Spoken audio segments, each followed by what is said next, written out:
Hello and welcome to the Balanced Business Dad podcast. This podcast is just one part of the Balanced Business Dad movement. This movement provides a platform of the important pillars of life while building this council of dads to support each other as we work to balance our lives.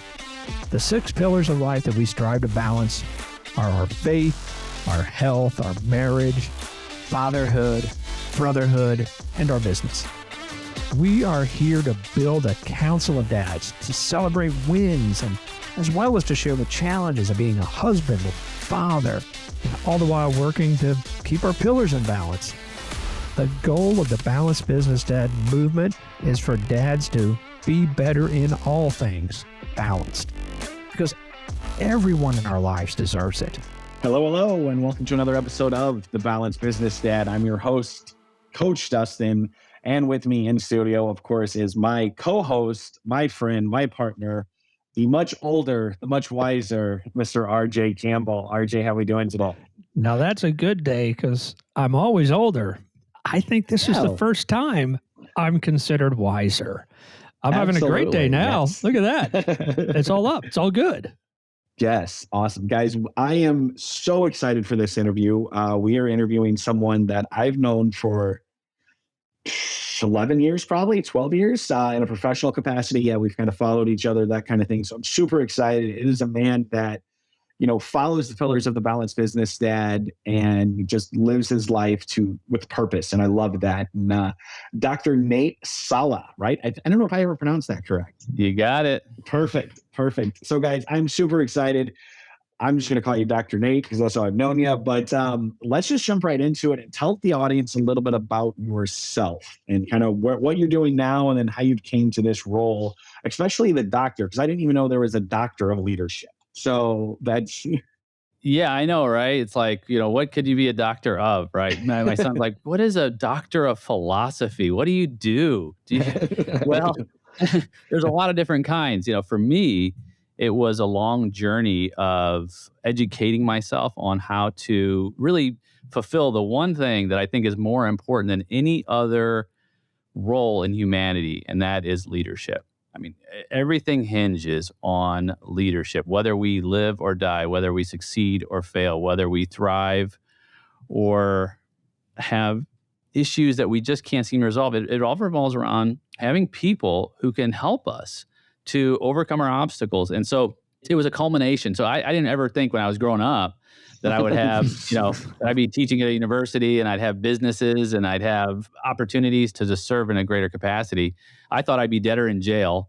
Really, if I want to be honest with you, that was really the trajectory of my life. I grew up on the west side of Chicago and, I had my parents were broken up and just a lot of issues, that you face when you're dealing with being a young person who doesn't really have any direction in life. Yeah. And man, I was just making all kinds of mistakes. And that's it wasn't until my mid-20s. And I had already been in business. I started a business and I wanted to get rich. That was what most of us do, right? When we think, I'm going to go start a business, I'm going to get rich. Not so easy, right? I was going the wrong direction. I wanted to be a millionaire by the time I was 30. And so I was 21. And by the time I was 23, I was already over $100,000 in debt. I was like, okay, now it's 1.1 million. So I'm going the wrong direction. And I needed help. I just needed help. And I just needed mentors. I needed people in leadership to help me to understand how to navigate through not just business, but life, as you guys know, right? Because I used to use a terminology, work-life balance, but I got rid of that terminology in some ways because, I need to have a full life. And it's all encompassing. It's the family. It's the spiritual journey. It's the friendships. It's my health. It's my business environment. And they're all intertwined. And so, man, I just started seeking out guidance. And over time, I realized, wow, it's the people I am around, the people who have gone the distance who will help me to overcome my obstacles. And then I can in turn help others. So true, and love that. And man, you just went down the list and just hit every pillar there. It's fantastic. So wow, where to start in that? Well, let's want the audience to know who we're talking to besides this doctor, right? But you're a man of faith, you're a husband, you're a father. So let's talk about who you are as the person first. You bet. Yeah, man. So I'm a man of deep faith. So years ago, I would have been called a Jesus freak. I don't know if you heard of DC Talk. They had a song called Jesus Freak. Yeah. Yes. So I was challenged by my wife when I was in my mid-20s. We were dating, and she challenged me to get to know Jesus. I wasn't even like a person of faith. I grew up, and my parents are immigrant Palestinian, so I grew up in a Muslim background, if you will. Yeah. And I was at that time, I was just really just searching for like reasons to exist. And I believed in like what would you call it? Like a divine presence, if you will, intelligent design.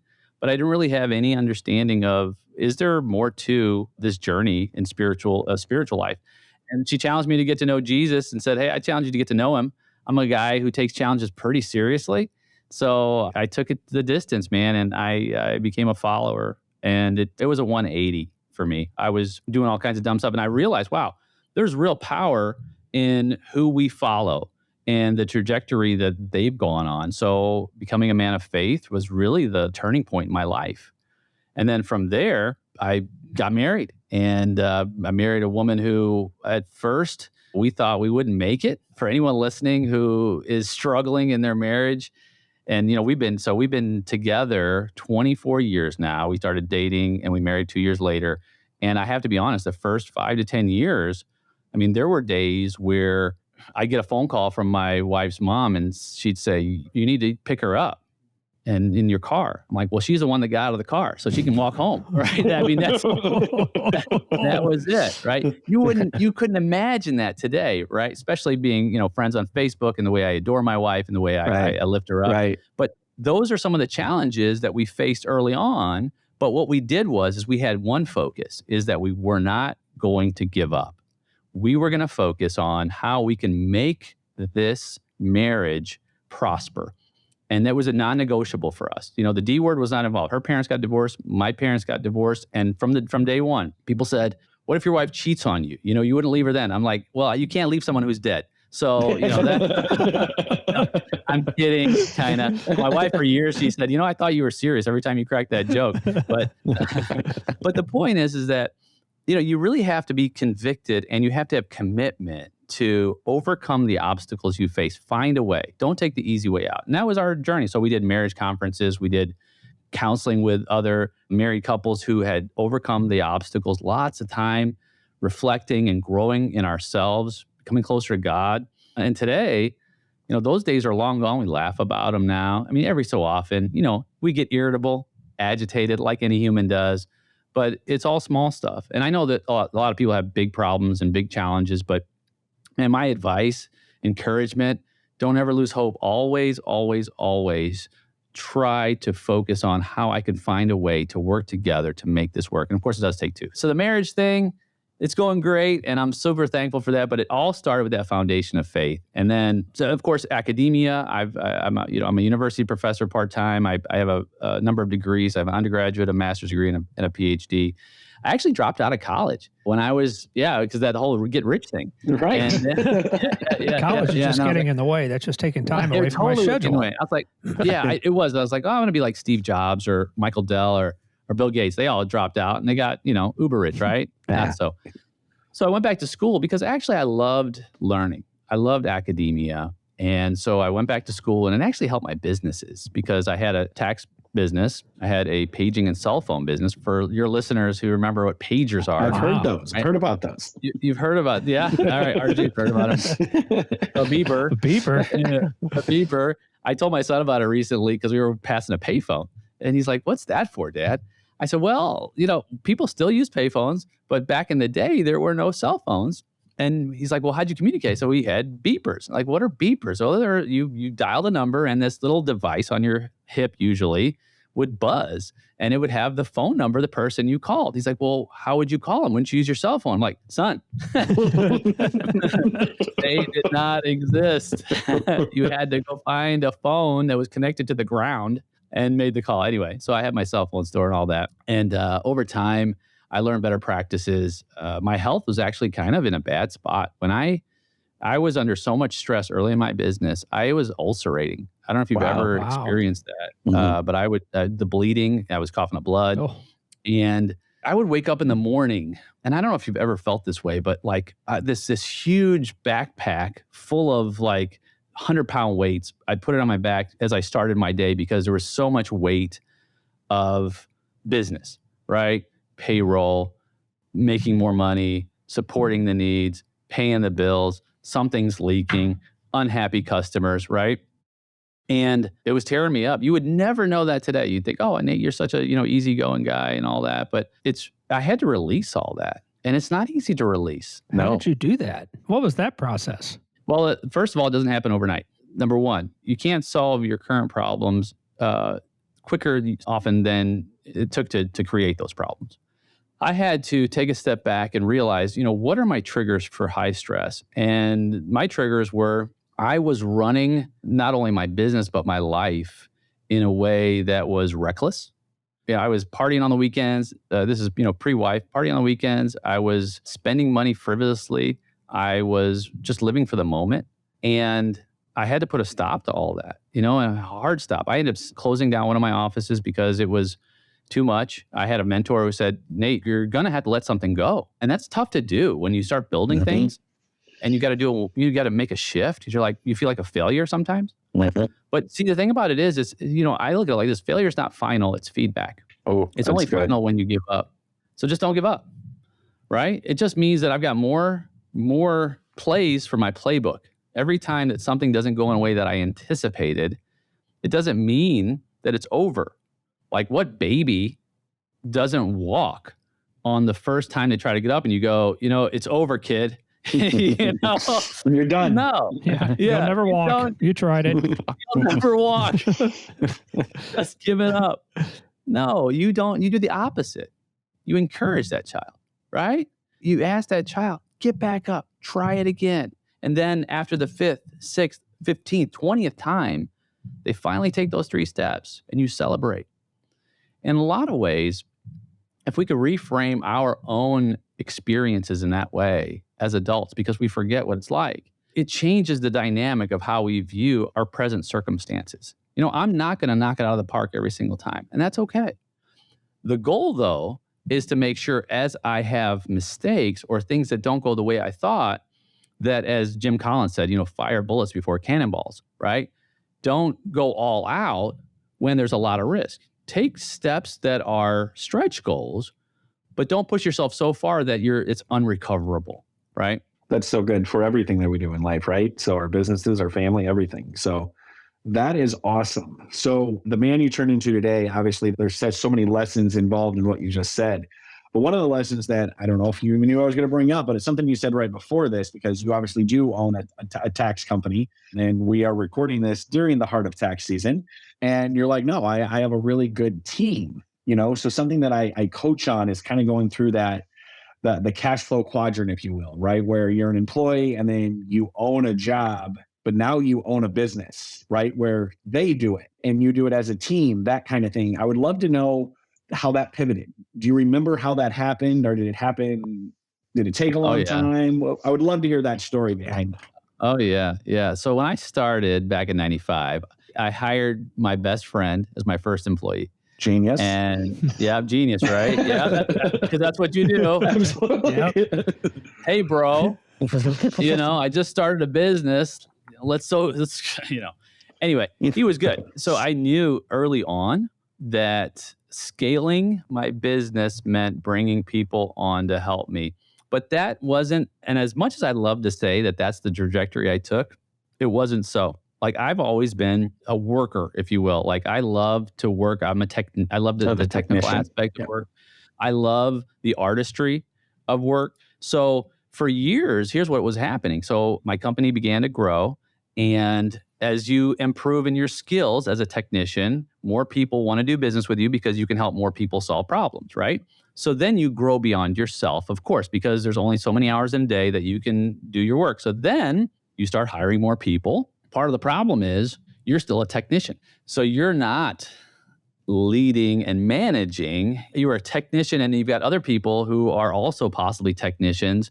And you have then problems begin to emerge in your organization because you've got to figure out what lane you need to be in. You can be in the technician lane. You can be in the manager lane. You can be in the entrepreneur leadership lane. But you can't be in all 3 lanes at all time. That's devastating. And if you wanted to be a technician in your organization, pick that lane. If you want to scale, you're going to have to hire managers and leaders. Right. Look at, for example, Michael Dell, right? Yeah. He ended up hiring a CEO. A lot of these people, they hire CEOs. But I knew at some point I needed to release. And so it took probably, at least a decade of being in business before I started really focusing on not only teaching, but training people. And there's a difference between teaching and training. And when you teach, you simply provide information and they go out and just like in a university environment, you get a lecture. Training is different. Training is actually walking someone through the procedures, preparing them, kinesthetic learning, if you will, right? Yeah. And giving them an opportunity and helping them along this pathway. So I started moving into that position of, okay, how can I then teach people how to do taxes, how to do accounting, how to work in this environment? So it was a transition. To this day, though, I'm going to be honest with you. To this day, my team is still encouraging me to let go. So it's not that, and part of it is sometimes you feel guilty, like, oh, wow. Well, I don't know, if I'm not doing this technical work, then I'm not part of the team. No, that's a self-limiting belief, right? You can be a strong leader in a different area in an organization. And it's just a matter of how you structure that. And for me personally, in our organization, now we have 19 amazing people. Wow. And yeah, I know. And I've moved into a position now. Now, do I still do some technical work? Yes. But I'm sunsetting that, actually, believe it or not. So it'll be 30 years in 2025. So by 2025, when I say sunsetting, I'm going to close the door on me doing technical work because I've got such great team members. I'll move into 100% a different area of the organization because we're doing a lot more strategic planning for businesses and a lot more leadership development. And those are areas that I've moved into. So I think also part of it is this, to close the loop on my part of this, what I'm explaining is sometimes if you're in a position to where if you want to scale, but you're still stuck in technical work, put a time limit on it. Number one, say, okay, within this time frame, here is the plan. If it's a 3-year plan or 5-year plan or whatever it is, and what are all the steps necessary to build a team around, not me, but around the mission, the vision, and the values that will continue to receive the highest level of experience with every touch point that my organization interacts with every single customer. Because I think that's what happens with a lot of entrepreneurs who want to pivot and grow. They're afraid. They're afraid that the experience will diminish. But the problem with that is their fear is also a self-limiting belief because they're afraid they can actually lead. Man, that's good. Guys, that's huge. That's MBA. I will say I got more out of that than I did my MBA. So, which brings me to another question because you talk about academia. And I don't hear a lot of business owners talk highly of academia. I feel like you're kind of a unicorn in that situation because I have an MBA and I say it didn't really do much for me. Now, the people who are not in business say it did so much for me. I'm like, yeah, but did it? But you seem to be on the other side of it, that it helped your business. What makes you different there? Yeah. So it was Elon Musk who I believe said that our educational system is woefully inefficient, especially higher education. I would agree that there's a lot of inefficiencies in our educational systems, i.e., algebra for people who will never, ever use that again, right? I mean, I took calculus and I haven't used calculus ever since high school, right? Yeah. And I don't even remember what I used it for in high school anyway. But it's necessary from the perspective of, well, we do general education because we want to help people find what lane they're going to be in. So it is inefficient to make all children do that. I mean, for example, our son is homeschooled. And because he's homeschool's got its pluses and minuses. But one plus for a homeschool is you can really hyper-focus on an individual child's skill sets and genius zones, right, as they emerge. And then you can speak to those because I'm not a proponent of taking your weaknesses and trying to make them your biggest strengths. I'm a proponent of taking your biggest strengths and magnifying them and hiring people to handle your weaknesses.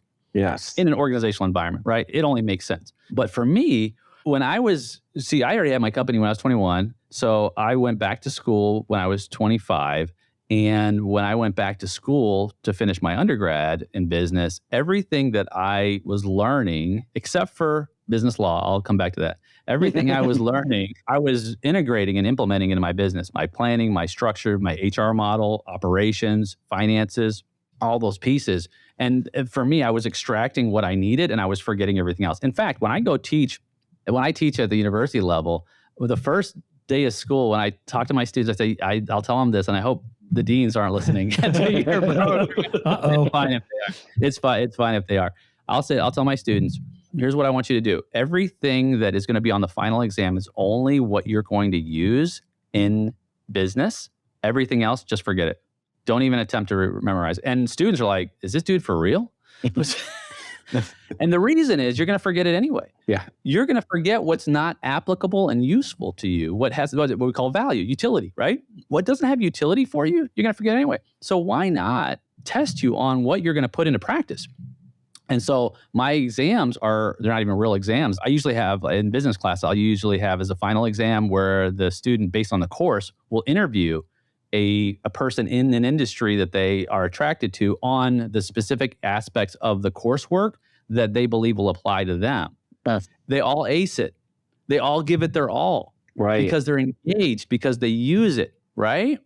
That's where academia, in my opinion, is missing some aspect of the engagement process, the application process, and really the value proposition, because it's extremely expensive and many people don't see the value in it. I agree with you 100%. So we need reform, really, in higher education. Yeah, to apply to that. The problem is there's such big money there. Yeah. Yeah. How can we change that now? It's interesting when you talk about that with the homeschooling, because we had a person on that has Montessori schools, and I didn't really know much about a Montessori school, but that's pretty much how they explained it, at the elementary school level with a Montessori school, is we instruct the child in what they are interested in, not what their weakness is. So the way we kind of summarize it. So it's kind of homeschooling, but in a little bit larger scale. It's like, if whatever these kids are good at, what they like, what they love, that's what we focus on. And that's what we develop. Montessori is agreed. Yeah, that's a wonderful methodology for, I believe, a new era, if you will, in education. And I did want to come back to it. Now, business law, this is when I was working on my MBA. This is when I used to drink too. So I protested that class. And so the reason why I protested it is because I owned a business. And I told the professor and the dean, I'm going to have a shot of Grand Marnier, a shot of Grandma before every class. There was a bar right next to school. So I invited my classmates to have a shot of Grandma before and after class to protest the class. And the reason why was because if I get sued in my business, the last thing I'm going to do is find out where that business law book is. This is true. Call my lawyer. I'm going to call my attorney. I don't care what a tort is. I don't care what any of that stuff is. So it was actually a good class to take. But some classes certainly have less value, if you will, in day-to-day practice. Yeah. But for me, academia was huge. Well, what I love about you is on the academia side and the teaching side, my uncle is a university professor. He's a former chemist, and now he's teaching at the academia level in California. But what I love about him and you is you guys have the experience of the real world. I was asked to speak at a local university here to a business class, and talking to the professor, I realized that he was a professional student. He graduated and went right into, and it literally blew my mind. And I'm like, well, wait a second. And nothing wrong with him. That's just where they put him. And that's the position he had. So I don't want to take anything away from his education by any means. I'm like, wait a second. If we're teaching strategic planning and you've never had to do strategic planning, I feel like there's such a miss there. But you obviously have had to do strategic planning and had HR and everything like that, which is a huge difference. Yeah, just like Rodney Dangerfield in Back to School. I don't know if you remember that movie. I remember him jumping off a diving board. He's like, what about paying off this guy and all the building inspectors and all this stuff, right? It's like, yes, that's not in your textbook. Yeah, but you got to learn it. By the way, Dustin, that was the triple Lindy that he was doing off that diving board. That's right. For us to remember that movie. Yeah, that's right. I was a little bit younger than you guys. So. Whatever. I'm just going back to what Dr. Nate was saying. As I went through my just 5 years of education, how much more would I have gotten out of that business degree had I already been in business like you were? Yes. I was just going through it. I didn't even care if I learned anything. I just want to come out with a piece of paper so I could get a job in business, not knowing anything. It really really so little stuck other than the 4 Ps of marketing: product, price, place, and promotion. That's like the only thing I remember from a marketing class, and that was the first one. But you also went into marketing. Yeah, exactly. Because I knew the 4 Ps. Who wouldn't hire me? But I think, man, if I had already been in business for a couple of years, then it's so real world. Like you said, you know what you need to know, and the other part is, I don't care about these. This doesn't matter. Yeah, I taught adult accelerated for a decade. And what that is, you have to be 25 minimum, and they're going after their undergraduate or their grad degree. And those students, not that traditional students don't have the aptitude or the attitude, but those students have real world need and hunger because they've experienced life a little bit more. If somebody comes in who's 50 years old, who's been working all day and comes in and gives that kind of commitment from 6 o'clock to 10 o'clock at night so they can finish a degree, they are bought in. Yeah. This is for them. Yeah, they're not interested. They're committed. Right. Same here. I finished my undergrad and my graduate in an adult setting. Yeah, adult, accelerated adult. Yeah. So to wrap up, there's a couple things because it's funny. On my desk right now, I have 2 John Maxwell books, right, which is the leadership expert, right? And I went through a certification of being a John Maxwell speaker and coach. Absolutely love him. And he defined leadership as something, but I want to see how you define leadership and see if I'm sure you know how he defines it, but I want to hear what you say. Yeah, I think he brings the word influence in, right? That's all it is what he said. So I love John Maxwell. I think he's so needed and what a pillar in the leadership community. He was one of my early mentors from afar. So as far, popular press, certainly Maxwell is such a resource. So it's been said by leadership scholars that there's about as many definitions of leadership as there have been those to define the concept. So everybody's got a definition of leadership. And my definition, so I had to actually define this when I was working on my dissertation because it's essential to define your term. So especially for your research. And so I made the argument that yes, leadership is influence, but I believe that it's more than just influence because you could put a gun to someone's head, influence them to give you your keys. I would not consider that person my leader. All right. Very true. I say tongue in cheek because I know John, his definition is much broader when he breaks it down. But I've defined leadership. If I were to say leadership in 10 words or less, what is it? So I've defined it in 10 words. And I said leadership is the discovery of, influence toward, and achievement of shared purpose. Let me break that down just for a few minutes for you. Okay. Perfect. Number one, leaders are discoverers, right? We have to be pioneers. We have to be seeking out what a better future looks like. We can't hope to ever guide anyone anywhere that we haven't sought out to reach ourselves, right? So we have to be in discovery mode as leaders. And just like your podcast, this is discovery. You are discovering a better future state. That's your role and responsibility as a leader. And once you've discovered it in your mind, then you begin to speak it out in your words, right? And that's how we create influence, by sharing what that better future looks like and inviting people to join us on a journey to reach that. That's influence. And then the third piece is achievement. At least effective leadership are achievers, because you can be a leader and never get anywhere. You're not going to be followed for very long, right? You have to achieve what you hope to achieve, but it all revolves around the most important aspect of leadership is shared purpose. In other words, do I share this desired destination with others? And when we do, when we discover a future state, when we influence on that state and we actually get there together because we really know it's better for all of us, that's where leadership flourishes. Mic drop. But Absolutely boom. Beautiful. It's like you wrote something about that before. 500 pages. 500 pages. I can't imagine that. Some evening reading. Can I get a copy of that dissertation? It has to be rivetingly exciting. It actually is. You know what? And I don't say that because I wrote it, but I wrote my dissertation on vision formation and vision operationalization. So I wrote it on Milton Hershey, Walt Disney, and Steve Jobs, and how they shared in leadership behaviors that led them to become the icons of American entrepreneurship that they did. So yeah, It's actually pretty neat. Yeah, that's pretty wow.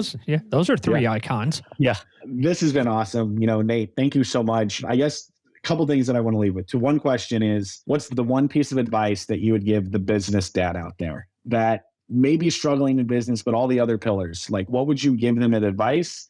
And then we'll just, how can people find you? So those are the last two questions. Yeah, you bet. If you haven't struggled in business, you haven't tried hard enough. I think it was Warren Buffett said something like that. So the fact that you're struggling, don't look at it like I'm a failure. Look at it like, okay, I've attempted to achieve something that's just beyond what is easy. Right? But you don't do it alone. Here's the problem with business owners. We are so isolated. We live on an island. You cannot ever hope to achieve your dreams if you are just isolated. You've got to surround yourself with others who have achieved where you desire to go and stand on the shoulders of giants. You can do this if you do it in the company of other achievers. That's my number one piece of advice. That's guided me every step of the way. Love it. That is beautiful advice, and we couldn't agree more with that. So thank you for that. Dr. Nate, how can people find you? What are you up to these days? Yeah, well, I've got I have my accounting and advisory firm, incometaxcenter.com. I have my leadership development, which is for business leaders, which is greatsummit.com. And of course, I've got the podcast, A Call to Leadership, with Dr. Nate Salah. That's where I go from one to many. So leadership all day, all night in business, family, and life. So if people can tune in to those shows and just come and hang out, just be part of this journey. I love, love, love to just connect with people who desire to do great things together. Aim for greatness by serving others. Awesome. Thank you so much, guys. This was an absolute amazing episode, as I knew it would be. And I was super excited to get Dr. Nate on. Our goal is to just bring all the business dads out there more value, because like Dr. Nate said, we can't do this alone.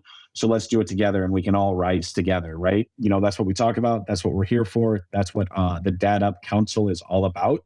So guys, go check that out. We are business dads doing life together, and we focus on that faith, that health, our marriage, being a father, being a friend, that brotherhood that we all need, and then our businesses. So that's what we're looking at. Go to dadupcouncil.com. You can take a look at that.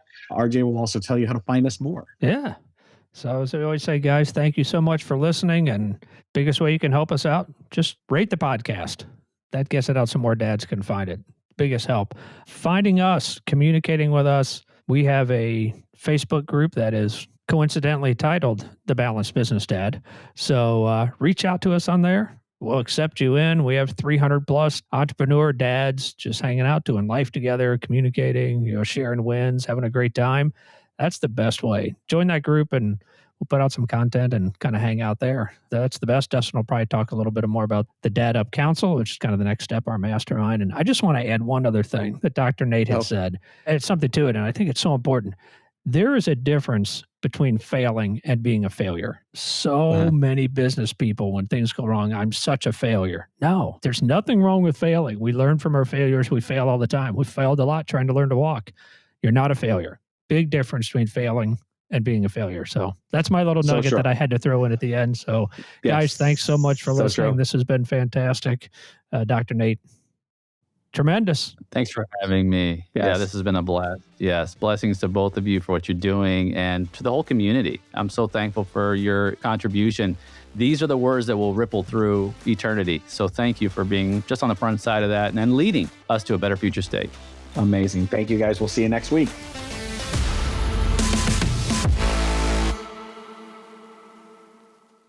This is thepodcastfactory.com.